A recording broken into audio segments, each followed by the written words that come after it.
සංඛ්‍යාවක් ආසන්න 10ට වටෙනවා කියලා කියන්නේ ඒ සංඛ්‍යාව ආසන්නම 10 ගුණාකාරයට වටෙනවා. 10 ගුණාකාරය කියන්නේ 10න් පටන් ගත්තොත් 10 20 30. එක්සැම්පල් එකකට 500න් පටන් ගත්තොත් 500 510 520 530. 10න් පටන් ගත්තොත් 1000 1010 1020 1030. ඒ 10 ගුණාකාරය. මෙතන කියලා තියෙනවා සංඛ්‍යාවක් ආසන්න 10ට වටයද්දී ඒ සංඛ්‍යාවේ එක ස්ථානයේ අගය 4 හෝ 4ට අඩු නම් වටයන්නේ ඊට පහළ 10 ගුණාකාරයට. ඉදිරිය තියෙන සංඛ්‍යාව එක ස්ථානයේ අගය 5 හෝ 5ට වඩා වැඩි නම් ඒක වටයන්නේ ඉහළ 10 ගුණාකාරයට. ඉහළ 10 ගුණාකාරයට. උදාහරණයකට 507. මේ 507 10 ගුණාකාරයකට වටයන්න කිව්වොත් මේකේ එක ස්ථානයේ තියෙන්නේ මෙතන. එක ස්ථානයේ 7 තියෙන්නේ. මෙතන කියලා තියෙනවා එක ස්ථානයේ අගය 5 හෝ 5ට වැඩි නම් ඊට ඉහළ ගුණාකාරයට තමයි වටයන්නේ. ඒතර එක ස්ථානයේ තියෙන්නේ 7. ඒ කියන්නේ 5ට වැඩි. එහෙනම් 507 තියෙන්නේ 500යි 510යි අතර. ඒ 10 ගුණාකාර දෙක අතර තමයි 507 තියෙන්නේ. ඒතර මේක වටයන්නේ 510ට. ඉහළ ගුණාකාරයට. හරි. දෙවෙනි උදාහරණය 523. මේක ආසන්න 10 ගුණාකාරයට වටයද්දී මෙයාගේ එක ස්ථානයේ තියෙන්නේ 3. එතන දකුණු පැත්තේ මෙතන කියලා තියෙනවා එක ස්ථානයකගේ 4 හෝ 4ට වඩා අඩු නම් පහළ 10 ගුණාකාරයට තමයි මෙයා වටයන්නේ. ඒතර 523ට කලින් 10 ගුණාකාරය 520 523ට පස්සේ ගුණාකාරය 530. දැන් මෙයා වටයන්නේ පහළ ගුණාකාරයට. එතකොට මේකේ උත්තරය එන්නේ 520යි. තුන්වෙනි ගානේ තියෙනවා 2625 ආසන්න 10 ගුණාකාරයට වටයන්න කියලා. 2625ට කලින් 10 ගුණාකාරය 2620. 2625ට පස්සේ 10 ගුණාකාරය 2630. හරි. මේ සංඛ්‍යාව එක ස්ථානයේ මෙතන තියෙනවා. එක ස්ථානයේ අගය 5යි. මෙතන කියලා තියෙනවා එක ස්ථානයේ අගය 5 හෝ 5ට වැඩි නම් ඊට ඉහළ 10 ගුණාකාරයට තමයි වටයන්නේ. එතකොට මෙතන තියෙන්නේ 2625 නේ. එතකොට මේක ඉහළ 10 ගුණාකාරයට වැටුවොත් 2630යි. හරි. හතරවෙනි ගානේ තියෙනවා 23656 ආසන්න 10 ගුණාකාරයට වටයන්න.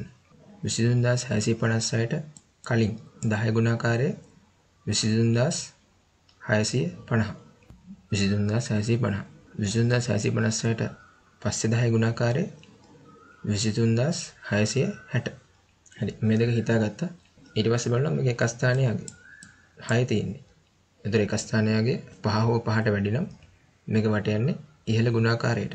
ඒතර මේක ඉහළ ගුණාකාරයට වැටුවාම මේක තමයි උත්තරේ 23660. හරි. මෙතන ගානක් තියෙනවා ආසන්න 10ට වැටිය විට 160 ලැබෙන සියලුම පූර්ණ සංඛ්‍යා ලියන්න කියලා. මේ විදිහම ගානක් තියෙනවා පොතේ. ඒකම ගන්න නැතුව මම ඒකේ ඒ ගාන අරගෙන අගේ පොඩ්ඩක් වෙනස් කරා. මේ කියන්නේ ආසන්න 10ට වැටිය විට 160 ලැබෙන සියලුම පූර්ණ සංඛ්‍යා ලියන්න කියලා. මෙතන 160 තියෙනවා. එතන හිතලා බලන්න කොයි සංඛ්‍යාවද 160ට වටයන්නේ කියලා. 155. මේක හිතලා බලුවොත් 155 එක ස්ථානයේ අගය 5යි. එතන එක ස්ථානයේ 5 හෝ 5ට වැඩි එකක් තිබ්බොත් ඒක වටයන්නේ ඊට ඉහළ 10 ගුණාකාරයට. එතන 155 වටයන්න වෙන්නේ 160ට. හරි. 154 තිබ්බොත් මෙයාගේ එක ස්ථානයේ 4. එතන එක ස්ථානයේ අගය 4 හෝ 4ට අඩු සංඛ්‍යාවක් තිබ්බොත් ඒක වටයන්නේ පහළ ගුණාකාරයට. එතන මෙයා 154 වැටෙවොත් මෙයා වටයන්න වෙන්නේ 150ට. 160ට වටයන්න බෑ. එහෙනම් 154 එන්නේ. 155 එනවා. 156ත් ආසන්න 10 ගුණාකාරයට වැටෙවොත් 160 එන්නේ.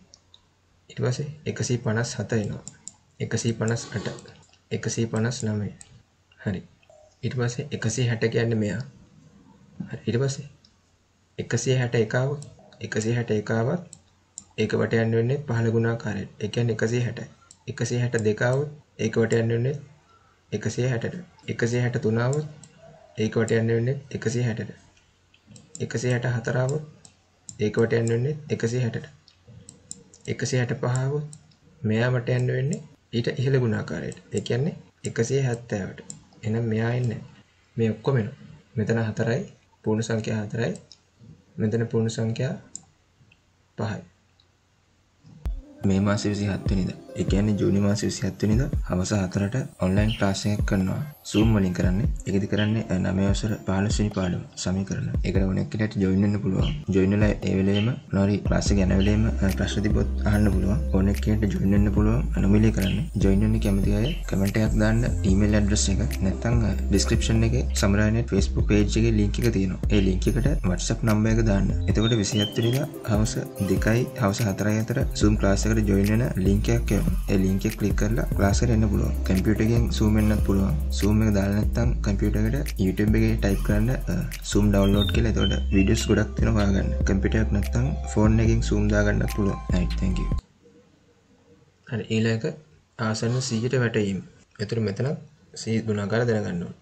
example එකකට 2000 ගත්තොත් 2100 2200 2300 ඒ වගේ 6000 6000 6100 6200 6300 100 ගුණාකාරය. එතකොට සංඛ්‍යාවක් ආසන්න 100ට වට යද්දි ඒ දීලා තියෙන සංඛ්‍යාවේ සලකන්නේ අන්තිම ඉලක්කම් දෙක විතරයි. අන්තිම ඉලක්කම් දෙක බලලා ඒ අන්තිම ඉලක්කම් දෙකෙන් හැදෙන අගය 50 හෝ 50ට වැඩි නම් ඒක වට යන්නේ ඉහළ 100 ගුණාකාරයට. මෙතන 2541 තියෙනවා. මේකේ අන්තිම ඉලක්කම් දෙක අන්තිම ඉලක්කම් දෙකෙන් හැදෙන්නේ 41. එතකොට මේ ආසන්න 100ට වට යනවා කියන්නේ මේ 2541 ඒකට තියෙන ආසන්නම 100 ගුණාකාරයට වට යනවා. එතකොට මෙතන තියෙන 2541. එතකොට 41 50ට අඩුයිනේ. එහෙනම් මෙයා වට යන්නේ 15 ගුණාකාරයට. ඒ කියන්නේ මෙයා වැටුවොත් 2500. දෙවෙනි ගානේ තියෙන 2550. අන්තිම ඉලක්කම් දෙක බලුවා 50 තියෙනවා. 50 හෝ 50ට වැඩි නම් මේක වට යන්නේ ඊට ඉහළ 100 ගුණාකාරයට. ඒ කියන්නේ මේක වට යන්නේ 2600ට. 2600. තුන්වෙනි ගානේ තියෙන්නේ 6121. මේකත් ආසන්න 100ට වට යද්දි අන්තිම ඉලක්කම් දෙක දිහා බලනවා. එකෙන් හැදිලා තියෙන්නේ 21. 21 කියන්නේ 50ට වඩා අඩුයි. එහෙනම් මෙයා වට යන්නේ 15 ගුණාකාරයට. මේ වගේ. එතකොට මෙතන 15 ගුණාකාරය කියන්නේ 6100. හතරවෙනි ගානේ තියෙනවා 66149. මේක ආසන්න 100ට වට යද්දි අන්තිම ඉලක්කම් දෙක දිහා බලනවා.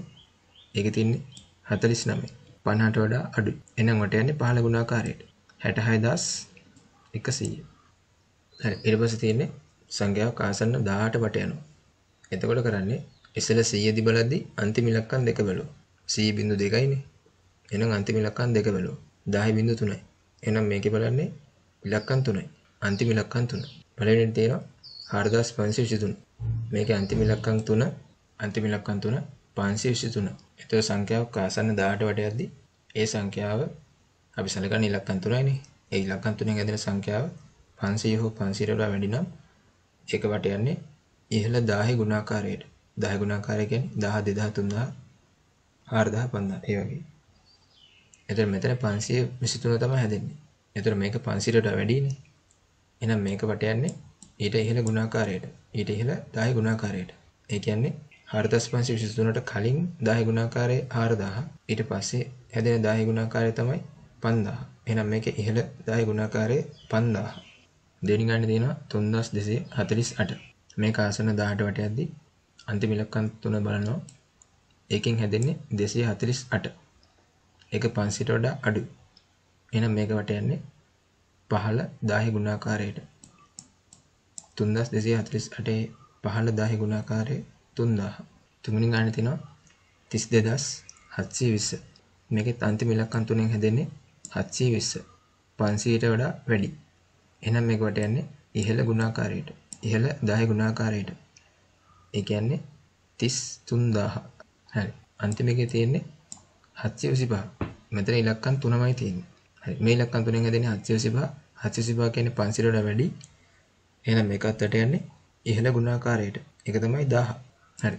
හරි. මෙතන ගානක් තියෙනවා සංඛ්‍යාවක් ආසන්න 100ට වැටෙන විට මෙතන ගානක් තියෙනවා සංඛ්‍යාවක් ආසන්න 100ට වැටෙන විට 4500 ලැබෙනවලු. එසේ වන කුඩාම පූර්ණ සංඛ්‍යාව අහනවා. හරි වීඩියෝ එක ස්ටොප් කරලා කරන්න. හරි සංඛ්‍යාවක් ආසන්න 100ට වටයද්දී අපි හැම වෙලෙම බලන්නේ අන්තිම ඉලක්කම් දෙක දිහා. ඒතර මෙතන තියෙන්නේ 4500. ඒතර සංඛ්‍යාවක් 100 ගුණාකාරයට වටේලා 4500 එන්න නම් තියෙන්න පුළුවන් කුඩාම පූර්ණ සංඛ්‍යාව වහන්න. ඒතර මෙතන කුඩාම පූර්ණ සංඛ්‍යාව වහනින්ද 4500 ඉඳලා අඩු වෙන පැත්තට හිතන්න. 4490 තිබ්බොත් අන්තිමට තියෙන්නේ අන්තිම ඉලක්කම් දෙකෙන් හැදෙන්නේ 90. ඒතර මේ 90 කියන්නේ අපි 100ට වටයක් දිගදී 50 50ට වැඩි නම්නේ. ඒතර 90 කියන්නේ 50ට වැඩි. ඒතර මේක වට යන්නේත් ඉහළ 100 ගුණාකාරයට. ඒතර මේක ඉහළ 100 ගුණාකාරයට වුවොත් 4500 එනවා. හැබැයි මෙතන යන්නේ කුඩාම පූර්ණ සංඛ්‍යාව. ඒතර 4490 ඉඳලා අඩු වෙන පැත්තට හිතන්න. 4460 මෙතනත් 60 තියෙනවා. ඒතර මේකත් ආසන්න 100 ගුණාකාරයට වැටුවොත් මේක වට යන්නත් වෙන්නේ 4500ට. මෙතන 60නේ තියෙන්නේ. කුඩාම පූර්ණ සංඛ්‍යාව වහද්දී මේක තව අඩු කරන්න පුළුවන්. 4450 මේකෙත් අන්තිම ඉලක්කම් දෙකෙන් 50 ඇදෙන්නේ. ඒතර 50 හෝ 50ට වැඩි නම් හැම වෙලේම කරේ ඒක ඉහළ 100 ගුණාකාරයට ගත්තා. ඒතර මේකත් එන්නේ ආසන 100ට වැටුවොත් 4500. හරි. 4449 ගත්තොත් ඒතර අන්තිමට තියෙන 49. ඒක වැටුවොත් නම් එන්නේ 4400ට. එහෙනම් 4449 ගන්න බෑ. ඒතර මේකේ පළවෙනි උත්තරේ 4450. ඒක තමයි කුඩාම පූර්ණ සංඛ්‍යාව. හරි. දෙවෙනිට අහන්නේ විශාලම පූර්ණ සංඛ්‍යාව. ඒතර ඒකට එන්නේ 4599. හරි. ඒ කියන්නේ 4500ට වට යන්න පුළුවන් විශාලම පූර්ණ සංඛ්‍යාව තමයි 4599. 4599ට පස්සේ ඉන්නේ 4600. හරි. ඊළඟ දශම සංඛ්‍යාව වට යන්න තියෙන්නේ. දශම සංඛ්‍යාව ආසන්න පූර්ණ සංඛ්‍යාවට වට යද්දී මේ දශම සංඛ්‍යාවල දශම දිතෙන් දකුණු පැත්තේ තියෙන්නේ දශම සංඛ්‍යාව.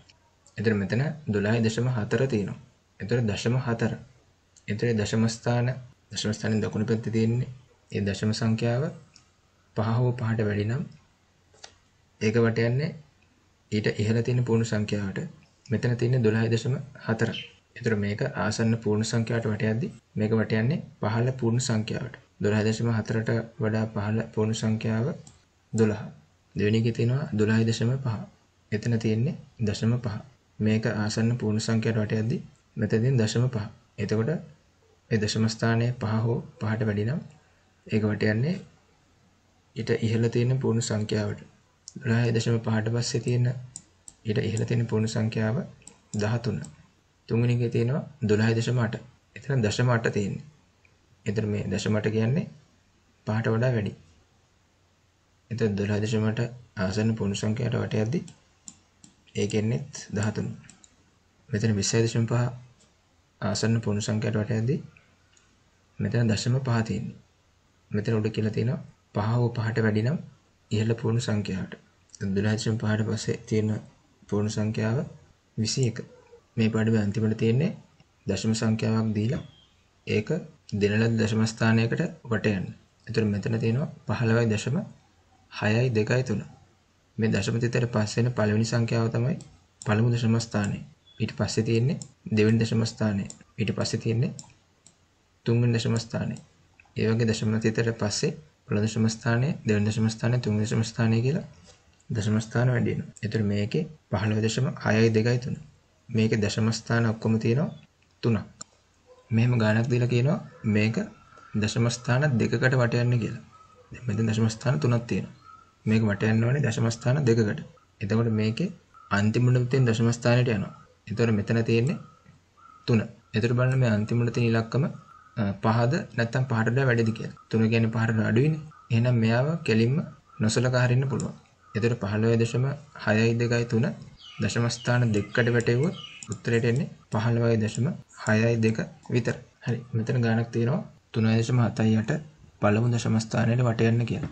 මේ ගාන දශම තිතට පස්සේ ඉලක්කම් දෙකක් තියෙනවා. ඒ කියන්නේ දශම ස්ථාන දෙකක් තියෙනවා.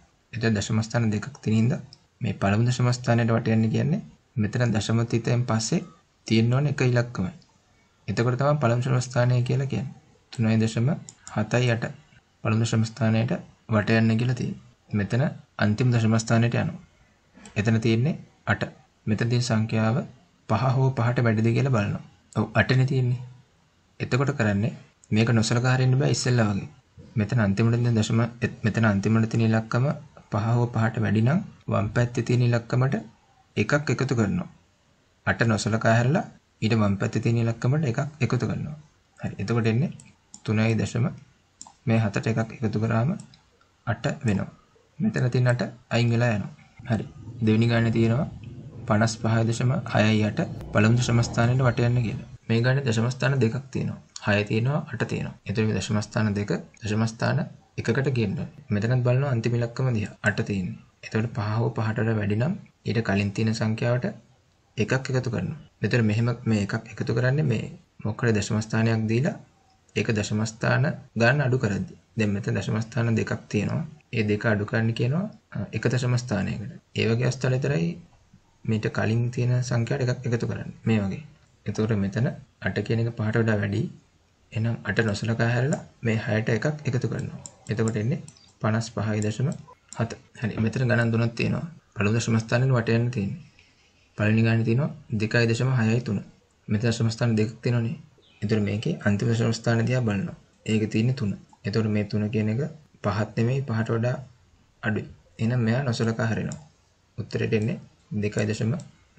දෙවෙනි ගානේ තියෙනවා 2.64.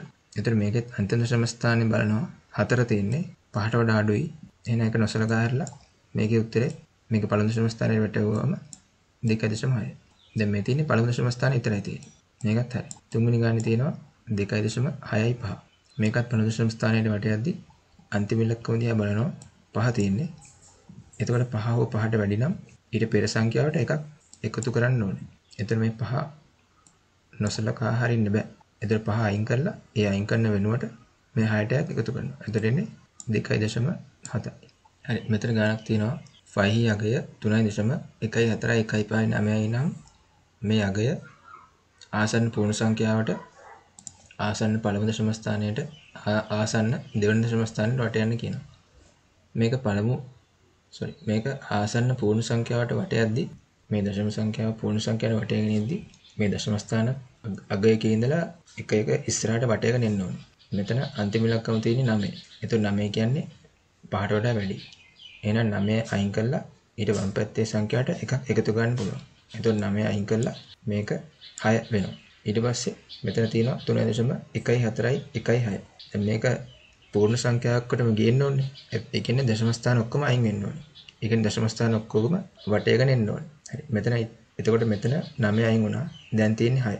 6 කියන්නේ 5ට වඩා වැඩි. එහෙනම් මෙතනත් 6 කියන එක අයින් කරලා වම් පැත්තේ තියෙන සංඛ්‍යාවට එකක් එකතු කරනවා. එතකොට එනවා 3.142. දැන් මේකේ දැන් තියෙන්නේ මෙතන අන්තිමට තියෙන 2. එතකොට මේ 2 කියන ගණන් 5ට වඩා අඩුයි. එහෙනම් නොසලකා හරින්න පුළුවන්. ඊට පස්සේ දැන් තියෙන්නේ 3.14 විතරයි. හරි. මේකෙත් අන්තිමට තියෙන්නේ 4. එහෙනම් මේකත් නොසලකා හරින්න පුළුවන්. අන්තිමට ඉතුරු වෙනවා 3.1. කලින් කරා දශම ස්ථාන පූර්ණ සංඛ්‍යාවට වට යන්නේ කොහොමද කියලා. එතකොට දැන් තියෙන්නේ මේකේ 0.1 විතරයි. එතකොට ඒකත් 5ට වඩා අඩුයි. එහෙනම් මේක වට යන්නේ පල්ලෙහා තියෙන පූර්ණ සංඛ්‍යාවට. 3.1ට වඩා පහළ තියෙන පූර්ණ සංඛ්‍යාව තමයි 3. එතකොට 3.1415 ආසන්න පූර්ණ සංඛ්‍යාවට වැටෙවුව උත්තරේ 3. හරි. දෙවෙනියට තියෙනවා ආසන්න පළමු දශම ස්ථානයට වට යන්න කියලා. ආසන්න පළමු දශම ස්ථානයට. එතකොට මේකේ මේ ගානේ දශම ස්ථාන තියෙනවා 1 2 3 4 5. එතකොට දශම ස්ථාන 5ක් තියෙනවා. ඒක වට යන්න කියනවා දශම ස්ථාන එකක් වෙනකම්. ඒ කියන්නේ ආසන්න පළමු දශම ස්ථානයට. එතකොට ඉස්සෙල්ලා මතක ඇති මේක වටේගෙන වම් පැත්තට එද්දි දශම ස්ථාන 1ට ආවේ 3.1. තුන්වෙනියට අහනවා ආසන්න දෙවන දශම ස්ථානයට වට යන්න කියලා. හරි. එතකොට බලන්න මේ ගණන හදද්දී දශම ස්ථාන දෙකක් වෙනනම් වටයන් ආවා. එතකොට ආවේ 3.14. මේ ගානේ මේ ආසන්න පූර්ණ සංඛ්‍යාවට වට යද්දී මේ දකුණු පැත්තේ දශම ස්ථාන පහම වම් පැත්තට වටයන් ගෙන්නේ නැතුව වෙන කෙටි ක්‍රමයකට ගන්නත් පුළුවන්. මෙතන තියෙන්නේ 3.14. ඒ කියන්නේ 3.1 නේ තියෙන්නේ.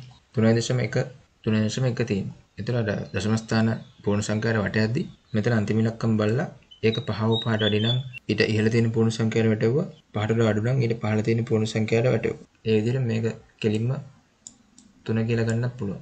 හරි. thank you. ප්‍රශ්න තියෙනවා කමෙන්ට් එකක් දාන්න.